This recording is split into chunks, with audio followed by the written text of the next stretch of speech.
One thing I'm not very good at is doing live rehearsals.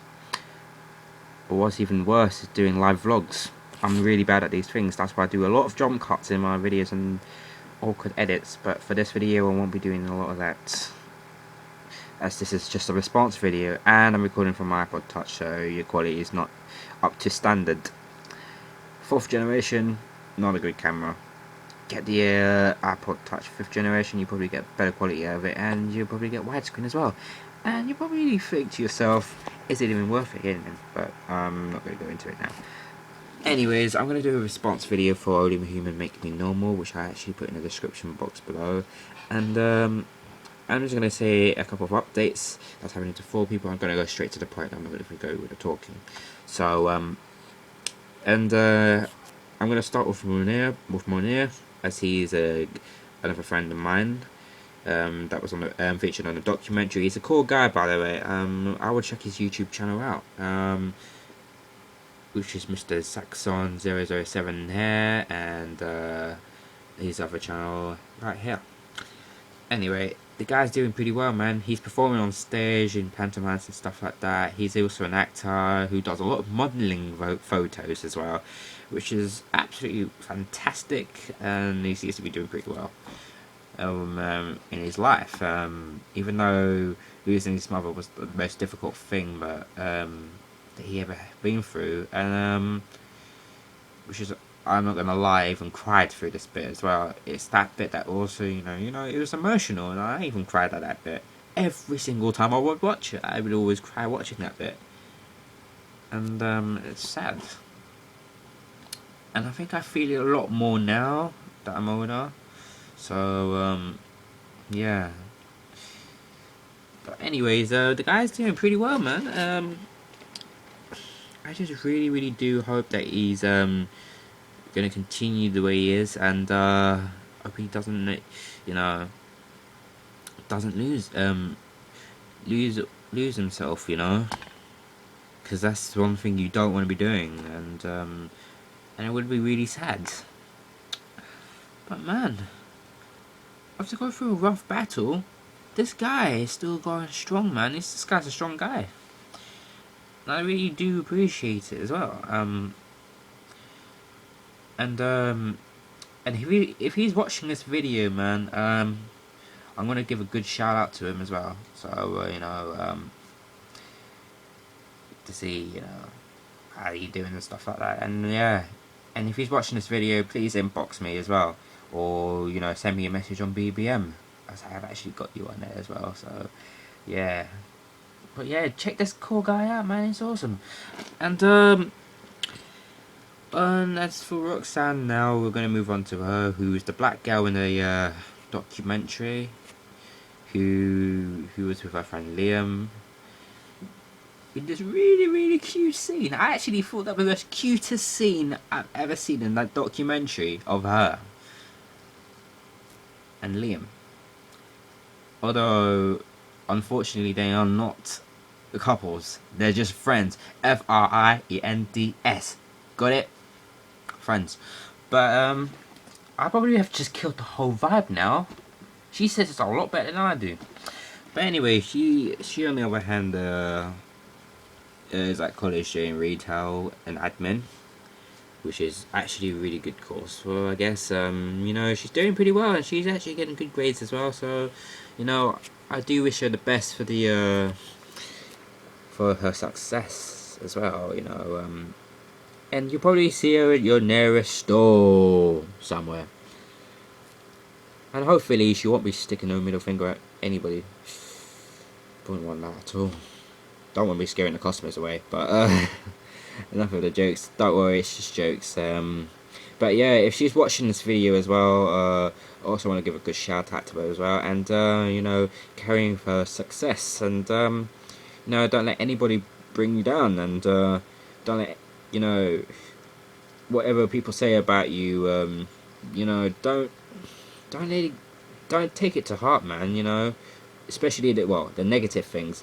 But when it comes to the positive things, that's a great thing. And you know, again, I just wish you success. And as for Esther, if I last heard from her, she was engaged. I don't know what's happened to her now. So, you know, and yes, she's engaged.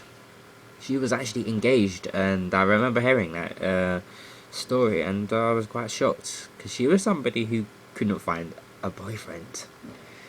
So to see that and to hear that, that's a great news, man. I don't know what's happening with them, so I have no clue about it. So I probably won't go into detail with Esther. And for Roy, good old Roy, man, who loves good old EastEnders.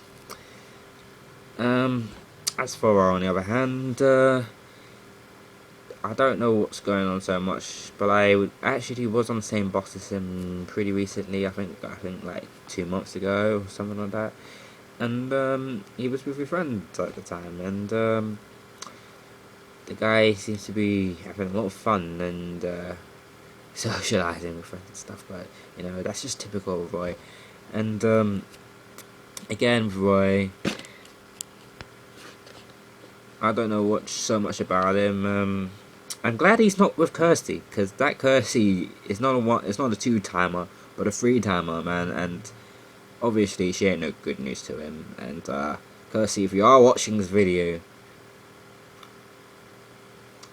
kiss my bum crack. Anyway, I didn't mean that intentionally, by the way. And yeah, guys, that's just a quick update. And I'm just gonna now talk about additional information that I didn't actually add for their updates. As you might have noticed, I've been going on about Munir and Roxanne the most because I've known both of them probably the most, and as far as I know, I actually grew up with Roxanne, so I've known her for years. I think it was about 14 years, I would assume. 14 years, I think. Yeah. So I've known her for years and stuff like that. And, yeah, there's obviously ups and downs as well. I mean, although I used to be in a relationship with her back in the day, and obviously didn't go down too well, and just ended up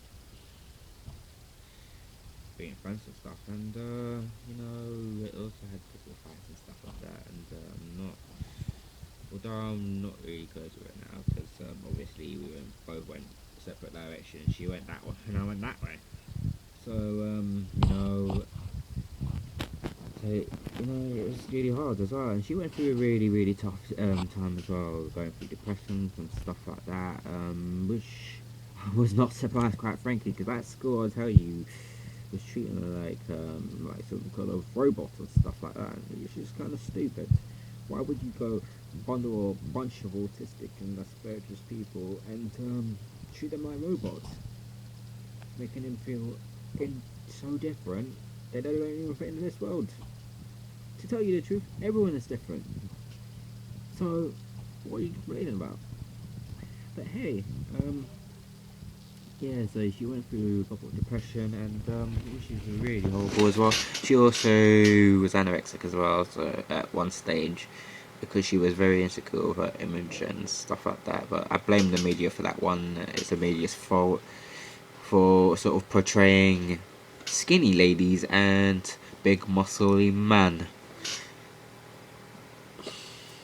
But they seem to, you know, and it's really sad that she doesn't believe in a God-given nature, how God had designed her to be, you know, the way she's supposed to be. But thank God that she isn't going through that stage anymore, the anorexic stage. But obviously, there's still some after effects after recovering from it and stuff like that. As for the depression part, I'm not too sure, but she seems to be doing far more better now than she was. And for Munir, again, man, he's a really supportive guy as well, man. You know, if you know him long enough, man, I'll tell you, he's a real supportive guy. And I'm telling you, man, this guy is full of dreams. This guy doesn't let his dreams die. He knows what he wants for his future, man. And it's amazing that he could just, you know, carry on this way. And and it's fantastic. You know, to know that he's doing really well. And I guess I can just round up this video now, as I probably don't really want to make it too long, and it's actually a response video, so yeah. And anyway, peace and love, and God bless each and every one of you, and see you later.